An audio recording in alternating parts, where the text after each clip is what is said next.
Assalamualaikum warahmatullahi wabarakatuh. Masih bersama PD Baca Saham. Kali ini kita coba screening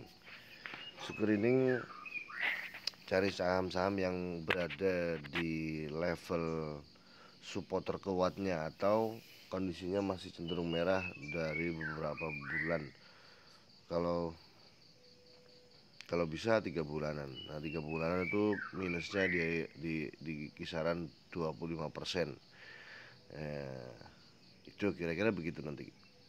Kenapa? Pada prinsipnya kita ini kalau bisa main saham atau beli saham itu ketika posisi merah.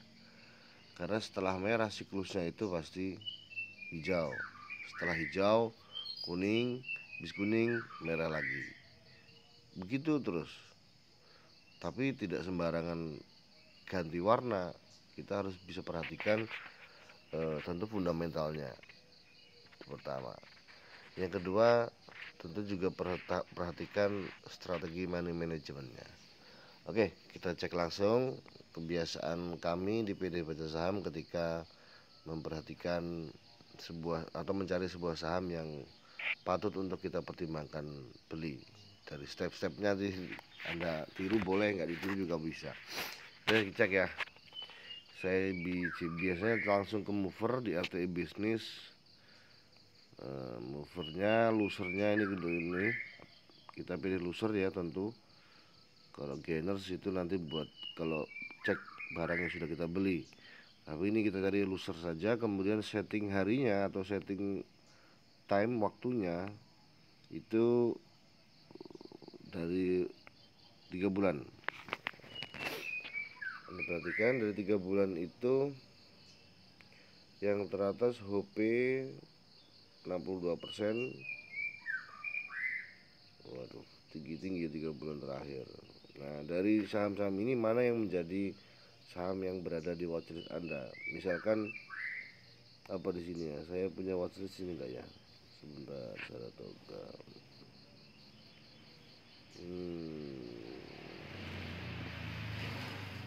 Nah, misalnya nih ANTM ya.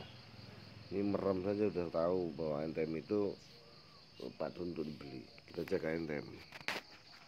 Nah, seperti biasa ketika lihat RT bisnis kemudian kita lihat harga ini 2020 ini harga apa ini, berada di atas atau di bawah. Cek 3 bulannya 3M. Nah, ternyata ini adalah harga setelah terjadi pullback pada pertengahan bulan Juli lalu. Jadi bisa dibilang telat, bisa dibilang enggak. Tapi kalau biasanya saya lihat sudah harga begini, oh telat ya, itu ya. Itu pertama. Yang kedua, PER nya juga cukup bagus, di bawah 10.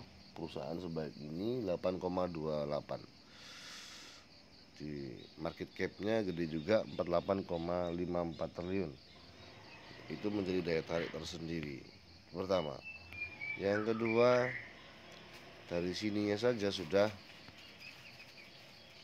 price performance-nya sudah banyak mulai hijau. Ini jadi pertimbangan. Kita langsung geser finansialnya, profitability-nya, gross profit margin cenderung naik, net profitnya juga cenderung naik, operating profit, nah semuanya cenderung naik. Ini menjadi daya tarik. Kemudian balance sheet-nya kita cek. Nah, biasanya kalau tadi profitability-nya sudah naik, kemudian lihat saya balance sheet-nya itu debt equity ratio-nya turun dari tahun 2021 kemarin turun. Nah, itu menjadi semakin percaya diri. Apa sih debt equity ratio? Debt equity ratio yang kita ketahui bersama adalah rasio hutang terhadap aset perusahaannya. Nah, kalau hutangnya turun berarti kan kinerjanya membaik ini. Kinerja bekerja mencari untung dan bisa menutup hutang-hutangnya. Semakin baik kita cek, pastikan di statistiknya. Nah, IPS-nya juga begitu kan, dari 2019 sampai 2022 naik. Earning per share-nya ini earning rata-rata ya tahunannya ini. ya, net profitnya segitu. Kemudian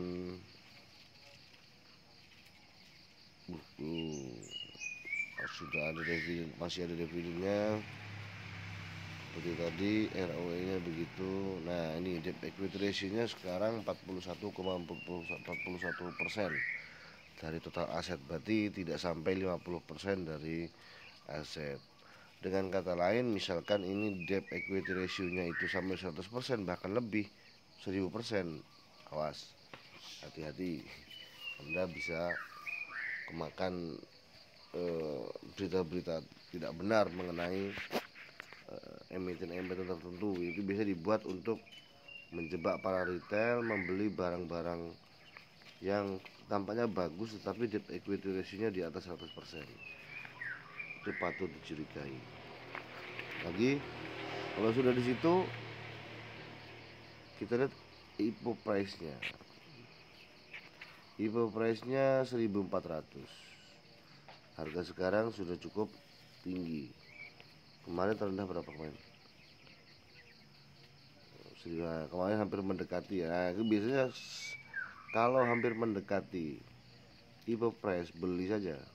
Kalau perusahaannya bagus seperti ANTM. Karena sulit dia kembali ke harga IPO price-nya atau lebih rendah kalau kinerjanya sebagus ini. Terakhir lebih rendah dari IPO price-nya adalah ketika 2020. Nah, ini kalau tidak salah di tahun 2020 ini sudah mulai banyak yang akumulasi. Terlebih ketika mereka harganya menyentuh di 348. Pasti banyak yang turun. Nah, terakhir biasanya saya perhatikan ketika ada terjadi penurunan. Oh, ini bukan penurunan ya. Nah, terakhir yang bisa saya perhatikan, kita lihat ke chartnya. Bisa ini saja, pakai punya iPodnya chart ini ANTM.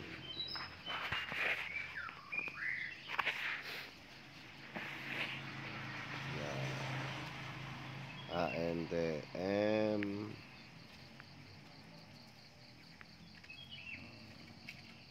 nah sekarang sudah bisa beli juga teman-teman, karena ada pertimbangan ini nih. Ada gap down yang belum tertutup di 2700. Oh ini besar kali ini, 2700 perak lah kurang lebih. Nah itu ada gap down, meskipun juga ada gap up yang belum tertutup. Setidak-tidaknya kita bisa berharap ANTM menjadi investasi yang menarik ketika harga di bawah 2020, karena di atas ada gap down yang belum tertutup, yaitu di harga 2750-an teman-teman. Nah inilah yang kita merasa aman jika beli di ANTM. Nah, itu kira-kira ya. Nah kalau sudah beli begitu tentu kita nggak lihat naik turunnya harga, simpan saja, simpan untuk beberapa bulan atau 1 tahun. Atau misalkan kita menggunakan indikator, ketika melihat indikatornya sekarang ini MACD ini yang bawah, bagian bawah ini, MACD ini menunjukkan satu tanda harga akan terjadi penurunan. Nah, cuman kekuatannya kita tidak tahu berapa lama turunnya atau berapa banyak. Tapi dengan penurunan itu kita bisa mengambil sinyal bahwa kita akan mendapatkan harga terendah lagi untuk kembali ke harga 2700, kira-kira begitu. Nah, itu saja kira-kira yang bisa kita pelajari. Nanti lain waktu kita akan coba belajar menganalisa secara mandiri bagaimana membaca peluang-peluang dari pasar modal atau dari berita-berita di grup saham. Kita cek, kita lihat, mencari hal-hal yang membuat kita percaya diri untuk investasi di pasar modal. Itu saja kira-kira, mudah-mudahan channel ini bermanfaat. Kalau bermanfaat silahkan subscribe dan berbagi ke teman-teman lainnya biar tidak salah arah. Itu saja, kurang lebihnya mohon maaf. Assalamualaikum warahmatullahi wabarakatuh.